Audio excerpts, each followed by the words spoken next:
E que alegria me receber hoje aqui. Meu Deus, eu não tenho nem palavras. Sou seu fã demais, você sabe disso. Ai, que bom, que bom. Nosso encontro estava para acontecer há tanto tempo e agora eu estou muito feliz que ele se tornou realidade. Tudo tem seu tempo certo. Isso.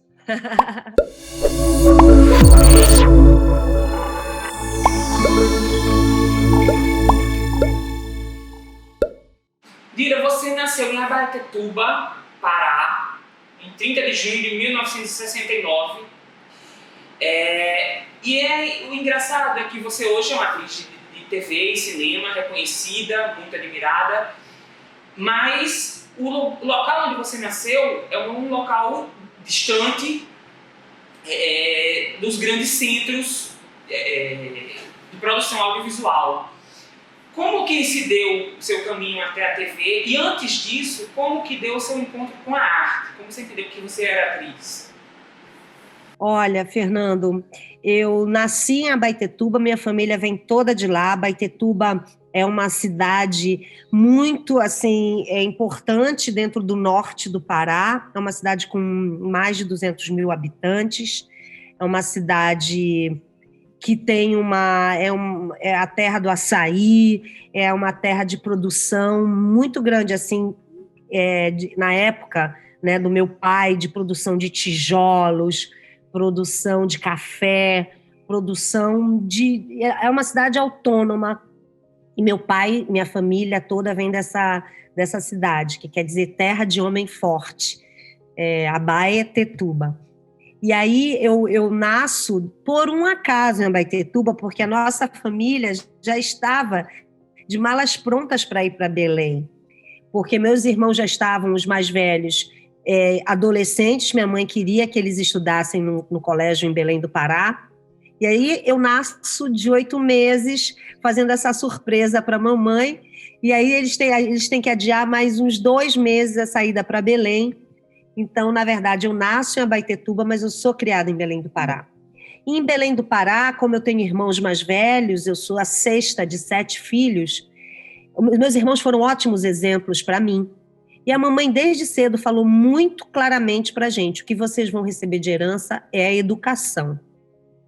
E eu lembro dessa frase, ficar na minha mente infantil, e eu nem entendia direito, mas eu ouvi ela repetir isso. Mas então, quando eu entro para estudar, eu começo a entender o que significa essa frase da mamãe, e porque eu tenho irmãos muito estudiosos. Os meus irmãos todos são estudiosos. Então, assim, a gente tinha um compromisso com essa, vamos dizer, com essa fama da família de serem. Sim. Meus irmãos sempre eram aqueles que ensinavam os amigos, tinham grupos de estudo. A minha irmã médica, a mais velha, Eneida. Aí eu tenho um irmão engenheiro civil, o outro irmão o Edixon, o Elkson, engenheiro eletrônico, minha irmã é assistente social. Aí eu tenho meu irmão antes de mim, que é músico, eu atriz. Aí começou a aproximar. É um doutor em educação física, que é o Pedro, que é o único que teve o nome mais comum, assim, da família. Ele fala: eu me dei bem, que eu nasci em Belém e eu tenho um nome popular. Os nossos nomes são todos inventados. Para quem não sabe, o nome de Dira é Ecledira. Ecleidira, que é o nome da minha irmã, que é Ecleida, mais o nome do meu pai, que é Edir. E para não ficar sem o A, eles botaram o A no final. Então ficou Ecleidira. E aí, quando vou para a escola, eu manifesto essa vontade de, em vez de fazer redação, eu queria fazer as cenas dos livros. Só que eu não tinha a menor pretensão de ser atriz, era só um impulso. Mas eu me destaquei na aula de teatro do colégio. E aí, quando teve a equipe do super filme, uma super produção da Embassy Pictures em Belém do Pará, um dos professores de artes falou: se eu fosse você, eu ia lá fazer um teste, porque você tem grandes chances de passar. E eu fui, fiz o teste, passei, ganhei o principal papel feminino aos 15 anos de idade, e isso mudou minha vida, porque acabou que eu abri o meu olho para uma possibilidade, né? E eu, quando terminou o filme, eu falei para a mamãe e para o papai, eu vou passar no vestibular, mas eu vou para o Rio de Janeiro ser atriz. E como eu ganhei minha independência financeira, assim eu fiz. Passei no vestibular para o que eu queria fazer se eu não fosse atriz, e que eu ia para o ramo da engenharia. E aí eu falei, pai, mãe, eu vou para o Rio ser atriz. E eles sempre me apoiaram, meus pais. Uma confiança que eu vejo assim. Então eu venho para o Rio com 17 anos e me estabeleço no Rio de Janeiro desde então. E aí vou procurar a vida de atriz, né? E aí muitos percalços, né, pelo caminho também, porque não é fácil. Não é fácil, mas eu não posso me enquadrar naquele rol de pessoas que sofreu com não ter onde morar, não ter recursos, porque, como eu te falei, aos 15 anos eu consegui minha independência financeira. Então, eu tinha a minha casa própria e tinha algum dinheiro guardado, que não dava para muita coisa, mas eu, assim, me mantinha, eu ficava na minha, vamos dizer, dentro dos meus limites financeiros, mas eu não dependia dos meus pais. E aí as coisas, eu imediatamente, assim, tracei um plano de estudar mesmo, e assim foi. Mas aí estreou o filme foi muito bem internacionalmente, é um filme que até hoje ele é lembrado, ele passou várias vezes, é The Emerald Forest, que é a Floresta de Esmeraldas.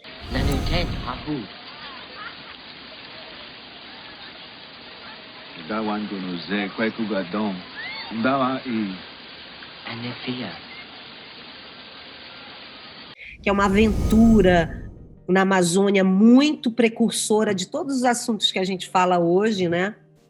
E aí eu tive uma projeção muito imediata com esse filme, o que me rendeu outros convites para o cinema aqui no Brasil. Então, o cinema chegou primeiro que a TV? Antes da TV. Eu fiz cinema, eu já tinha 5 anos de carreira, quando eu fiz meu primeiro trabalho. Não, na verdade, 4 anos de carreira, quando eu fiz o meu primeiro trabalho na Bandeirantes, que era uma série chamada Carne de Sol, e escrita por grandes pessoas do cinema, que era Orlando Senna. E aí eu continuo fazendo cinema e, assim, e aí em 90 veio meu primeiro convite para a Globo com Araponga, que era uma novela que passava na época, em 1990, na mesma época que Pantanal, que foi um grande sucesso da televisão brasileira, na emissora concorrente. Mas a gente fez um bom sucesso também, porque foi o primeiro papel cômico do Tarcísio Meira na televisão brasileira. O galã fazendo um personagem cômico. Então foi muito marcante para mim, meu começo também na televisão, ao lado de pessoas que eu admirava, e de repente você se vê contracenando com essas pessoas, é muito emocionante. E eu procurei, você falou de percalços, não tinha realmente, tinha poucas pessoas com meu tipo físico na televisão. Eu não via muitas pessoas com esses traços amazônicos. Sim. Então, assim, na verdade, eu acho que é um assunto que até hoje está dos estereótipos. No cinema, eu consegui muito mais uma variedade, uma pluralidade de personagens do que a televisão, que se baseia muito em estereótipos. Então, quem é pardo não pode fazer papel de rico. Até pouco tempo atrás era assim.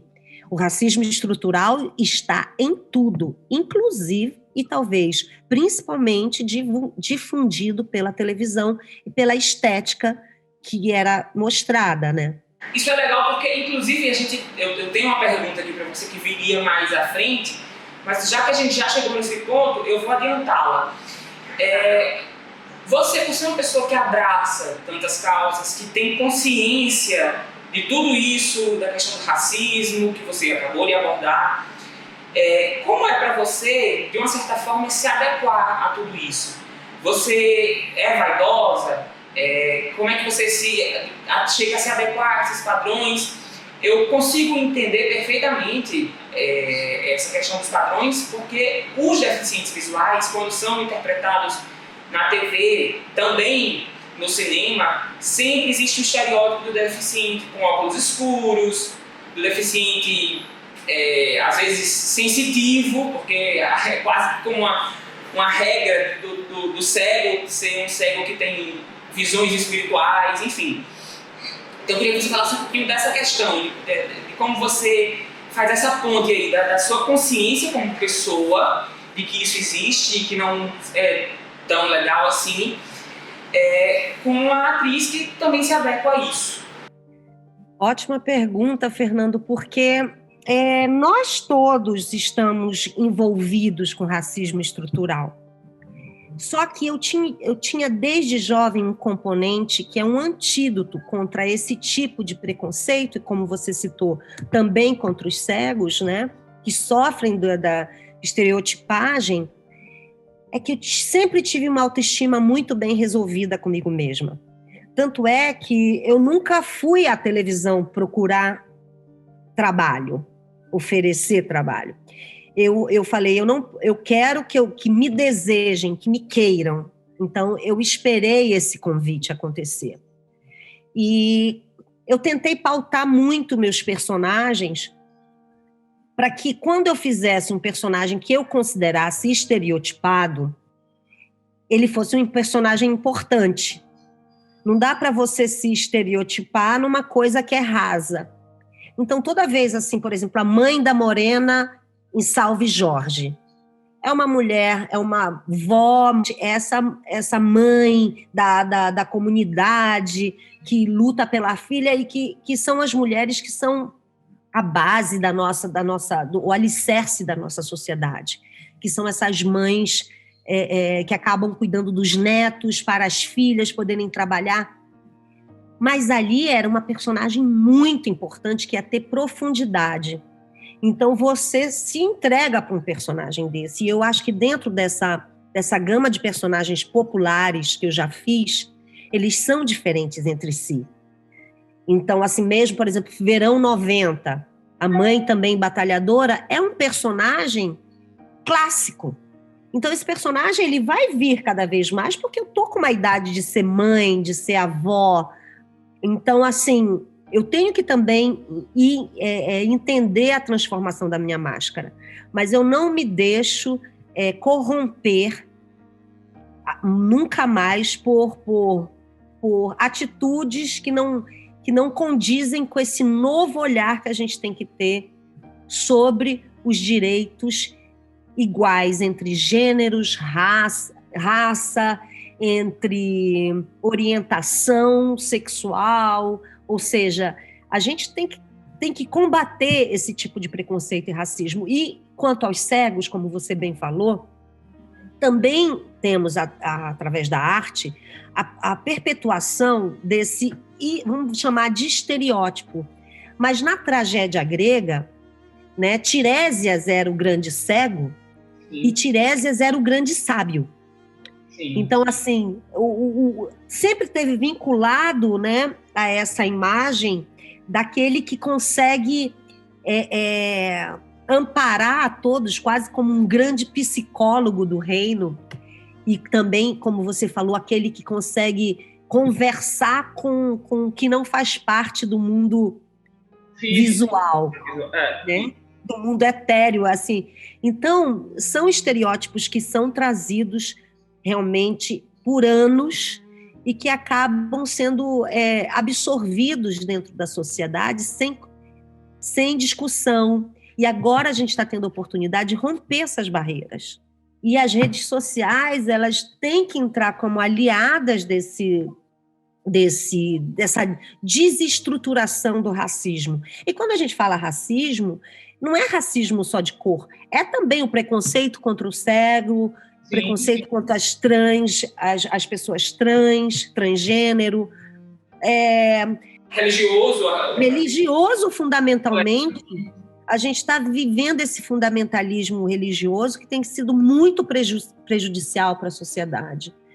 Então, assim, é exatamente isso que a gente falou. E as redes sociais, por exemplo, eu sou atriz, sou mulher, eu sou vaidosa, mas eu acho que eu sou vaidosa no ponto certo, no limite certo.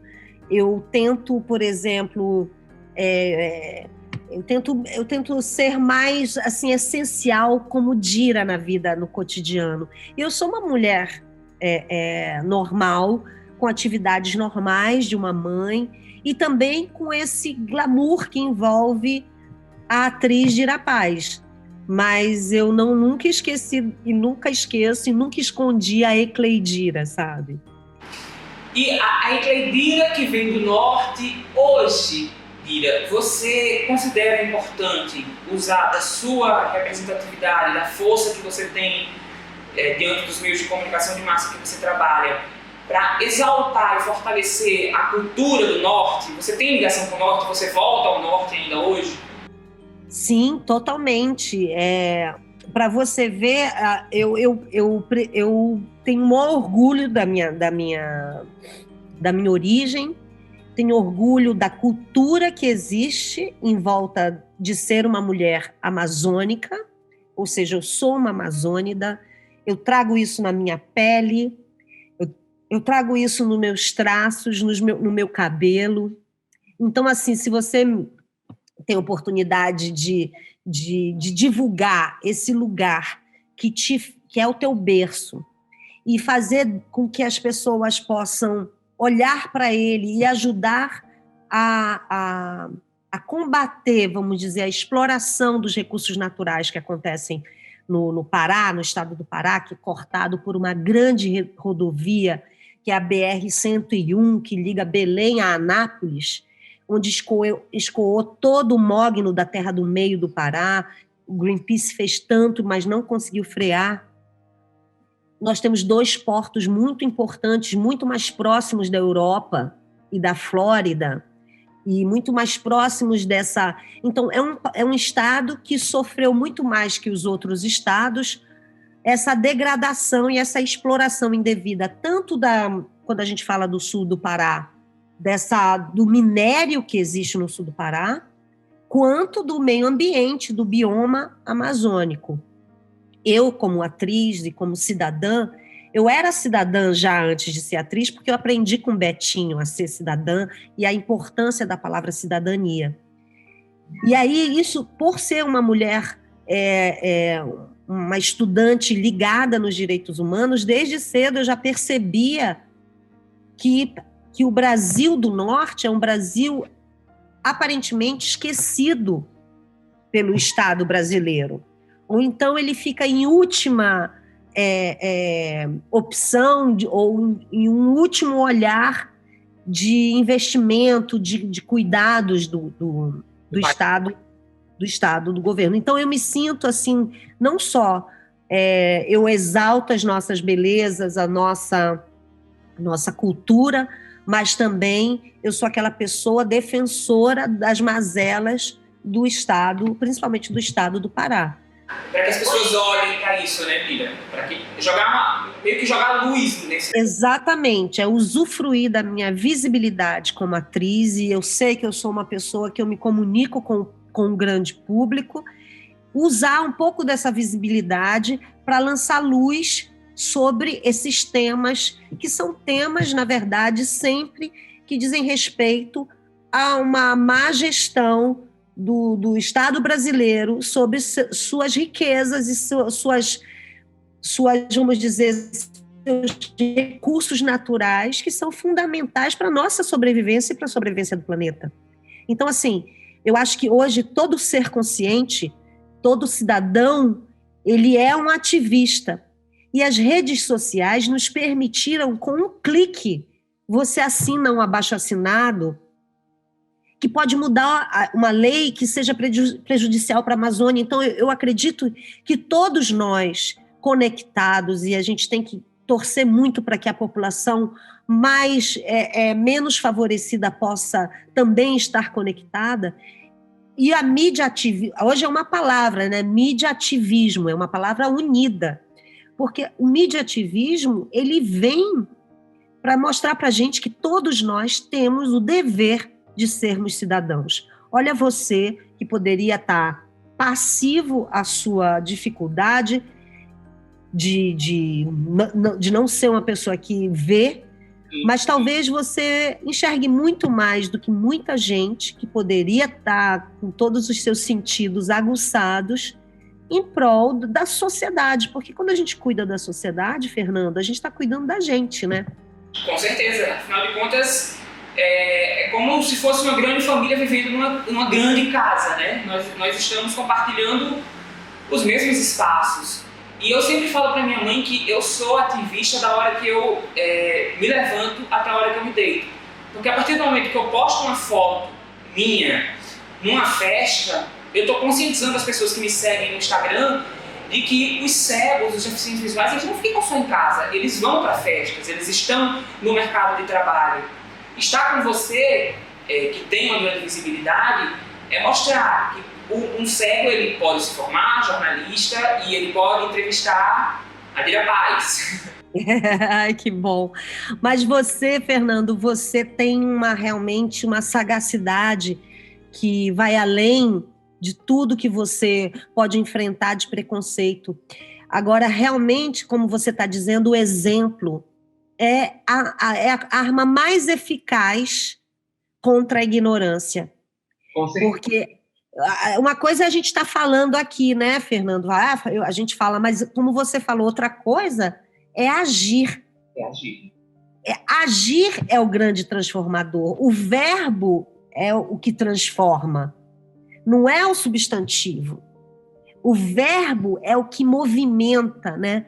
Então, por exemplo, nos anos de Criança Esperança, que a gente pôde estar juntos, uma das coisas principais que a gente foi tentando trazer o conceito de mobilizar o outro é fazer com que o outro haja.